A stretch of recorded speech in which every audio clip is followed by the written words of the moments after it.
அப்படி பார்த்தீங்கன்னா, அப்படி ட்ரெண்டே மாறிடும். அவங்க சூழலே மாறிடும். அழகாக ஏகமாக மேலே வந்துடுவாங்க. ஏன்னா they are having the experience. ஒரு தொழில் செஞ்சிட்ருக்காங்கன்னா குறைஞ்சது 8 வருஷம் 10 வருஷம் அவங்களுக்கு நல்ல அதில் என்ன இருக்குது, அனுபவம் இருக்குது. வாய்ப்புகள் இதை ஏற்படுத்தி தரும் பொழுது தன்னிடம் இருக்க அனுபவத்தை வைத்து அவர்கள் அழகாக மேலே வந்துடலாம். அதுதான் வந்து உழைச்சே ஆகணும். ஏன்னா அவங்க கொஞ்சம் கான்ட்ராவர்ஷியான மெசேஜஸ்ஸு கமெண்ட்ஸ்லாம் கொடுப்பாங்க, அது எனக்கு தெரியும். அப்போ நாங்கள் மந்திர ஜபம் பண்ணிட்டு தூங்கிட்டு இருந்தால் நாங்கள் ஜெயிச்சிருவோம் அப்படின்னு. வேணால் தூங்கி பாருங்கன்னு சொல்லிடுவேன் நான். சரிங்களா? மந்திர ஜபம் வாங்கிட்டு போங்க, தூங்குங்க, நீங்கள் ஜெயிக்கிறீங்களா இல்லையான்னு என்கிட்ட வந்து சொல்லுங்கள் அப்படின்னு. அது அந்த விதண்டாவாதமான கமெண்ட்ஸ் நம்ம அது பதில் சொல்ல வேண்டிய அவசியம் இல்லை. எல்லோரும் உழைக்கணும், எல்லோரும் உழைக்கிறாங்க. அப்போ ஒரு குறிப்பிட்டர் என்ன சொல்கிறாங்க, நாங்கள் என்ன உழைச்சாலும் எங்களுக்கு பெனிஃபிட்ஸ் இல்லை, எங்களுக்கு பிரயோஜனம் இல்லை சொல்லுவாங்க.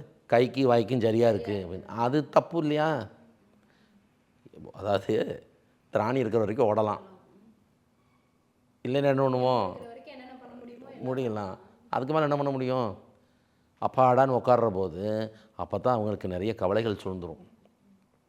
இனி வாழ்க்கை எப்படி ஓட்டுறது, என்ன செய்கிறது, யாரை டிபெண்ட் பண்ணி இருக்கிறது அப்படின்னு. அப்போ என்னுடைய கருத்து என்ன, எப்போவும் எச்சூழலும் பொருளாதாரத்திற்காக யாரையும் சார்ந்திருக்கக்கூடாது.